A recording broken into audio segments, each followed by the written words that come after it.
அப்போ திருப்பியும் அவங்க வந்து ஒன்று ஒன்றா பேசுறாங்க.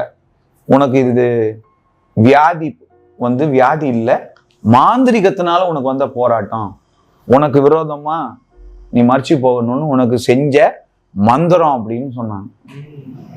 இந்த மந்திர தந்திரம்லாம் எங்களுக்கு இறங்க முன்னாடி தெரியாது. ஆனா அவங்க சொல்ல சொல்ல எனக்கு என் சரீரத்துல ஏதோ வித்தியாசம் ஆகுது. அதுக்கு பிறகு ஜெபம்லாம் முடிச்ச பிறகு அவங்க எங்க கிட்ட பேச ஆரம்பிச்சாங்க. நீங்க எங்க இருந்து வரீங்க, எப்படி வந்தீங்கன்னு. அப்ப நாங்க அங்க கேட்டோம், இவங்களுக்கு எங்க வீட்டுக்கு அதெல்லாம் எப்படி தெரியும், எங்க பிரச்சனையை அவங்க எப்படி சும்மா பக்கத்துல இருந்து பார்த்த மாதிரி சொல்றாங்களே, இவங்க எப்படி இதெல்லாம் சொல்றாங்க. அப்போ பக்கத்துல இருந்த ஊழியக்கார் பிரதர் சொன்னாரு, அவங்க மூலமா ஆவியானவர் தீர்க்க தரிசனமா உங்களுடைய காரியங்களை வெளிப்படுத்தி இருக்காரு. அதனால உங்க மேல ஆண்டவராய் இயேசு கிறிஸ்து ரொம்ப அன்பா இருக்காரு அப்படின்னு சொல்லிட்டு அவங்க எங்களுக்கு வந்த தீர்க்க தரிசனத்துல பாதி கேட்டோம், பாதி எங்களால கேட்க முடியல. அவர் மீதி எல்லாத்தையும் எழுதி வச்சு எங்களை உட்கார வச்சு, உங்களுக்கு இப்படி இப்படி இருக்கா, இப்படி இப்படி இருக்கா அப்படின்னு அவர் சொன்ன எல்லாமே எங்களுக்கு இருந்துச்சு. எல்லா பிரச்சனையும் எங்களுக்கு இருந்துச்சு.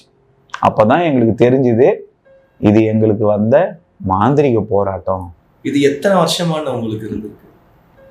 எனக்கு அதான் நான் சொன்னேன், ஸ்கூலுக்கு போகணுன்னே எனக்கு அந்த மாதிரி ஸ்கூலுக்கு போக முடியாம நான் மயக்கப்பட்டு விழுந்து அதுக்கப்புறம் வந்த வலிப்பு.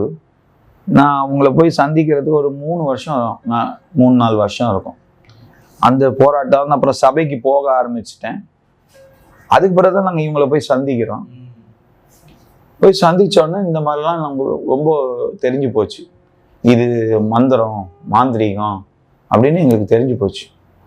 தெரிஞ்சு போன பிறகு அதுக்கு பிறகு நான் திரும்பி சபைக்கு போக ஆரம்பிச்சிட்டேன். எங்கள் நாங்கள் அங்கே வாரம் அங்கே எப்போனா ஒரு வாட்டி தான் நாங்கள் போவோம்.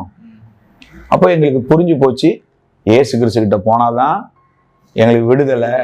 ஏன்னா உள்ளதை உள்ளபடி சொல்லிட்டாங்களே, எல்லாத்தையும் சொல்லிட்டாங்களே, எங்கள் வீட்டு பிரச்சனை அப்படியே பார்த்த மாதிரி சொல்லிட்டாங்களே அப்படின்னு.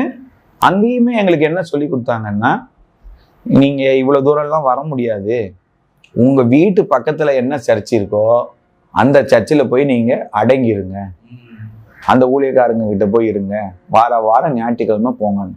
அப்போ தான் நான் யோசித்தேன், நம்ம தான் வாரம் ஏற்கனவே ஒரு சபைக்கு போயிட்டு இருக்கோமே, இனிமேல் அந்த சபைக்கு ஒழுங்காக போவோம்னு சொல்லி நாங்கள் எப்பெல்லாம்